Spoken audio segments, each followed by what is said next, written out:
শুভ সকাল বন্ধুরা, welcome back to my new blog. তো কিছু কিছু ভিডিও নিয়ে আজকের ভিডিওতে আমার তৈরি করা বন্ধুরা। মা সকাল সকাল বানিয়েছে আজকে কী বলো তো, ওটসের লাড্ডু বা মিষ্টি যেটাই বলো না কেন, দারুণ খেতে হয়েছিল বন্ধুরা। তো সকালবেলা উঠে আজকে আমি রান্না করে কী এমন দেখলাম যে সারা শরীর আমার কাঁপছিল থরথর করে।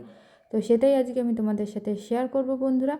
তো চলো ভিডিওটা তোমরা দেখতে থাকো, আশা করি তোমাদের সবার খুব ভালো লাগবে। ভালো লাগলে অবশ্যই লাইক শেয়ার কমেন্ট করে সকলে পাশে থেকো, সকলেভাবে সাপোর্ট করো যাতে তোমাদের ভালোবাসে এভাবেই এগিয়ে যেতে পারি বন্ধুরা। দারুণ খেতে হয়েছিল বন্ধুরা। যদিও তোমার হচ্ছে কি না, মা অল্প করে তৈরি করেছিল, তো আমি মাকে বলছি মা আরেকটু বেশি করে তৈরি করতে পারতে। মা বলছে না, আগে প্রথমবার সবাই খেয়ে বলুক কেমন হয়েছে, তারপর আবার তৈরি করে দেবো। ভীষণ ভালো হয়েছিল। বাড়িতে যারা ছিল তারা সবাই খেয়ে ভীষণই প্রশংসা করেছে যে সত্যি আমরা অসাধারণ একটা মিষ্টি বা লাড্ডু খেলাম। মানে এতটাই টেস্টফুল হয়েছিল কি বলবো তোমাদের। আর মায়ের যে কোনো রেসিপি খুবই সুন্দর হয়, প্রথমবার করলেও ভীষণই ভালো হয় খেতে বন্ধুরা। মায়ের হাতে জাদু আছে বলতে হবে, আমার শাশুড়ি মায়ের হাতে রান্নাই, যেহেতু মায়ের কাছ থেকে অনেক রান্না শিখেছি এইভাবে আমি। তো ভীষণ ভালো লাগে বন্ধুরা খেতে এইভাবে। বন্ধুরা এখন বাজে 8টা 5, মানে 5 মিনিট, যদিও আমাদের ঘড়ি ফাস্ট, তো এখন বাজে 8টা। তো দেখো আমি কী কী কাজ করেছি সমস্ত তো এখন তোমাদের দেখাবো। এখানে ফার্স্টে কলা পেঁপের ঝোল আছে, এটা মায়ের। আর এই নিচেরটা হচ্ছে আমাদের, একটু তেল মশলা দিয়ে। আর এইখানে রয়েছে মাছ দিয়ে লাউয়ের তরকারি, একটু লাস্টে ধনেপাতা ছড়িয়ে দিয়েছি, যেহেতু ধনেপাতা ছাড়া আমার স্বামী এবার খাবে না সেই কারণে। আর এটার মধ্যে ভাত আছে। তো কালকে সকালের জন্য আমি দেখো কী কী রেডি করেছি। এখানে আমি পটল সয়াবিন ভেজে রেখে দিয়েছি যাতে আমার তাড়াতাড়ি কাজটা সম্পূর্ণ হয়। এখানে দেখো আমি ফুলকপি ভেজে রেখে দিয়েছি, আর এখানে আমি মশলাও কষিয়ে রেখে দিয়েছি, সমস্ত কিছুর মশলা। আর ফুলকপি দিয়ে ডিমের ঝোল করব। আর চলো এবার রান্নাঘরে যাই। রান্নাঘর আমার গোছানো হয়ে গেছে, এখানে মেয়ের খাবার রেডি। আর এইখানে আমি একটু পেঁয়াজ রেখে দিয়েছি, যেহেতু সকালবেলা শাকে লাগবে। তো আমি পটল সয়াবিন সাথে একটু কাঁচা কুমড়ো দিয়ে করবো। আর এইখানে বেগুন ভিজিয়ে রেখেছি, কিসের জন্য দেখাচ্ছি একটু পরেই। আর এই নিচেরটাই আছে আলু কেটে ভিজিয়ে দিয়েছি, সমস্ত কিছু তরকারির আলু।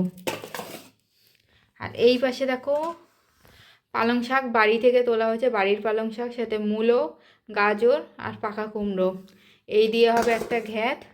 আর ওর সাথে আমি বেগুন দেবো।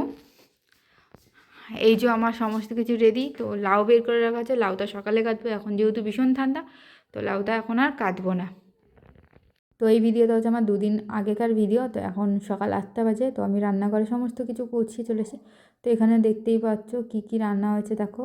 এখানে আছে ফার্স্টেই মূলো ডাল, একটু ভাত রেখেছে ওর হাজব্যান্ড ওপরে, তো সেই ভাতটা নিচে পড়ে গেছে। এখানে আছে চাল কুমড়ো শাকের ঝোল, মা একটু মাখো মাখো করে করেছিলাম। তো জল কেটেছে, যেহেতু তোমার হচ্ছে কিনা গরম গরম ঢেকে রেখেছিলাম। আর এখানে আমি পটল তরকারি করেছিলাম কুমড়ো দিয়ে, একদম নিরামিষ, হাজব্যান্ডকে দিয়ে দিয়েছি আমি, যেহেতু রুটির তরকারি ভাতের খাওয়ার তরকারি সমস্তটাই আলাদা করতে। তো সকালবেলায় যে এখানে বেগুনের জলটা দেখো একটু লাল লাল লাগছে না। তো আমিও যখন দেখেছি তখন আমি চিন্তা করছি যে লাল কী করে হলো, আমি তো সকালে ভিজিয়ে রেখেছি নুন জলে। তারপরে হঠাৎই আমার চোখ গেছে বন্ধুরা, দেখো বাইরের ওয়েদারটা কি এখনও কুয়াশা। তো হঠাৎ আমি ন্যাকড়াটা না দেখছি লাল লাল এখানে কী লেগে আছে, কী আবার হলো। তো আমার আর খেয়াল নেই যে টেবিলের ওপর তো বিটের খোসা আছে। তো মা সকালবেলা হাজব্যান্ড চলে যাওয়ার পরে বিটের একটা দারুণ রেসিপি করেছে। হঠাৎ আমার চোখ গেছে, দেখো বেসিনের এখানে জলটা দেখো পুরো।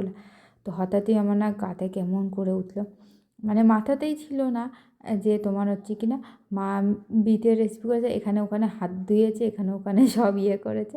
তো দেখো এই যে ছিলকা এতটাই লাল না, তো পুরো রক্তের মতো লাগছিল। তো বন্ধুরা সকাল মানে সন্ধে 7টায় ধরো, সন্ধে 7টা থেকে রাত 8টা পর্যন্ত আমার 1 ঘন্টায় এতগুলো কাজ সমস্ত কিছু হয়ে গেছে। তো এগুলো আমি সকালের জন্য তৈরি করে রেখেছি। আর যেহেতু কী বলো তো, সকালবেলা না উঠে 5টার সময় উঠতে হয়, আর 7:30টার মধ্যে হাজব্যান্ড বেরিয়েছে, তো আমাকে মিনিমাম 7টার মধ্যে সমস্ত কাজ শেষ করতে হয়। তার সাথে তো আবার রুটি আছে, ভাত আছে। একই দিন মেয়ে কী করে বলো তো, 4:45টার সময় উঠে পড়ে, 5টার সময় উঠে পড়ে। তো দুধ খাইয়ে নামতে নামতে 5:30 5:45 বেজে যায়। ওকে ঘুম পাড়িয়ে প্যাম্পাস চেঞ্জ করে সমস্ত কিছু করে। তো সেই কারণে আমি আমার এই মা এই আইডিয়াটা আমায় দিয়েছে যে রাতে অল্প কিছু আগিয়ে রাখ, তাহলে সকালবেলা উঠে তাড়াতাড়ি উঠবে। অন্তত খেয়ে রেডি হতে যাবে সেইটুকুনি তো অন্তত আগে আগিয়ে রাখতেই হয় আমাকে। মানে সকালবেলা উঠে আমাকে আগে ভাত, মাছের ঝোল আর একটা মাখা বা একটা তরকারি করে রাখতে হয়, তারপরে রুটি তরকারি তো আলাদা আছে।